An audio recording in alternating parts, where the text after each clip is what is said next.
Second video, peer explaining and peer tutoring. Teachers often explain verbally to their class, and this is called teacher talk.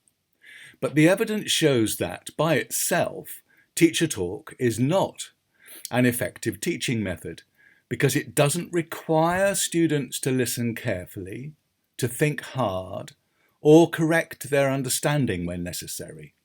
So how can we fix this? We could use peer explaining. This is when students verbally summarize a topic to each other in pairs. This makes students think, makes them listen, and corrects misconceptions. We will see other ways to improve teacher talk in later videos. We will also look at peer tutoring, which is a structured way to get students to help each other outside of class time. Listen carefully to this lesson as it ends with a quiz. How does peer explaining work? Let's look at an example. Suppose you were going to explain stock taking as done in a shop. You plan this will take about 15 minutes. You tell your students that when you have finished teaching them about stock taking, each student will have to explain to the other in their pair either what is the stock taking process or why we do stock taking. These are your key objectives. Don't tell students in advance which of these they will explain, or they might just listen to only half of your teacher talk. At number 2 on the slide, you explain stock taking and why it is done, while the students listen. Do this in your usual way. You might use visual aids to help. Students will really attend because they will want to do their peer explaining well. To make sure the students don't try to write down everything you say, tell them just to listen and that you will give them time to make their notes later. Students can't write and listen well at the same time. Or you might say, while I explain, you may write short notes occasionally, but when you are not actually writing, please put your pen down and listen. Listening is very important. Just before 3 on the slide, you have finished explaining stock taking. Then you split students into pairs and tell them their topic. For example, you might say, in your pair, quote, those nearest the windows will explain what is stock taking. Those nearest the door will explain why we do stock taking. Number 3 on the slide. Now they know their topics, students make notes to prepare for their explanations. Give them a time limit, say a minute. Now you are silent, but you may help an individual who asks for it. Walk around and look at some notes, but resist commenting. 4. Students now take turns to explain their topic to their partner. Perhaps half a minute each. You can listen in and you can look at students' notes. Optionally, students can say one thing they liked about their peer's explanation and one thing that would have improved it. 6. Now you give a few key points for each of the peer explaining topics. You might show these on a board or on a screen. Students compare their notes and their peer explaining with your key points. What have they missed? What did they do well? 7. Now you ask them what they missed and what was hardest to understand or explain, and you explain further if necessary. When you and your students are practiced with this method, it is very quick, adding just a couple of minutes to your teacher talk.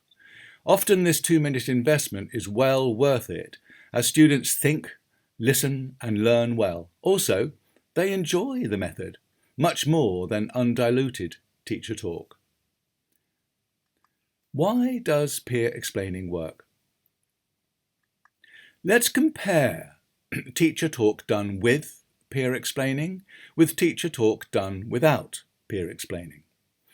In the left-hand column are 4 crucial cognitive science principles for good learning, expressed as questions.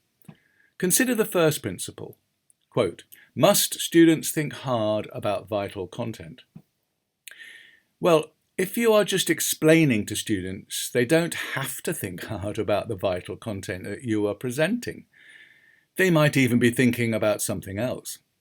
But if you use peer explaining, students do have to think hard about what is vital, what is not, and how they will explain it. They do this when they write their notes and when they explain to their partner. So let's mark the table accordingly. Now, must students create a meaning, i.e. an understanding, while you talk to them? Not necessarily. They might be thinking about something else. So let's mark the table like this. Will their understanding be checked and corrected often? Well, not with pure teacher talk. Even if you use questioning, it is unlikely to involve every student. But in peer explaining, each student has to check their own notes.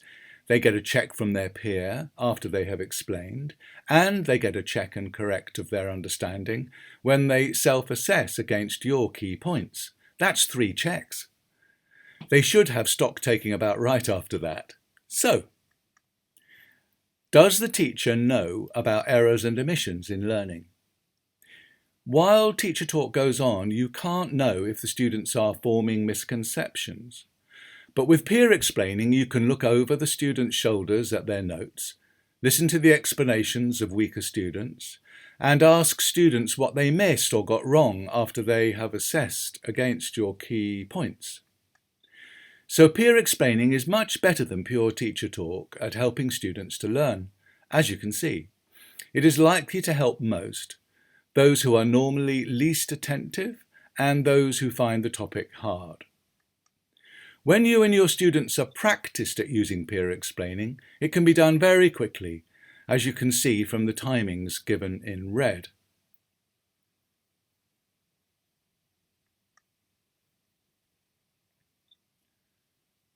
Some teachers argue they can't spare the time needed for peer explaining, but teachers usually know too much and try to teach it all with teacher talk, which overwhelms their students with too much information. Instead, it is more efficient to make time for peer explaining, and if any vital information is missed as a result, set a reading homework to fill the gap. When students understand the vital aspects of the topic well, due to peer explaining, they find reading extra about the topic easy and can learn that extra by themselves. Still, remember that teaching too much detail too quickly prevents understanding. To save time for an easier topic, you could miss out 5.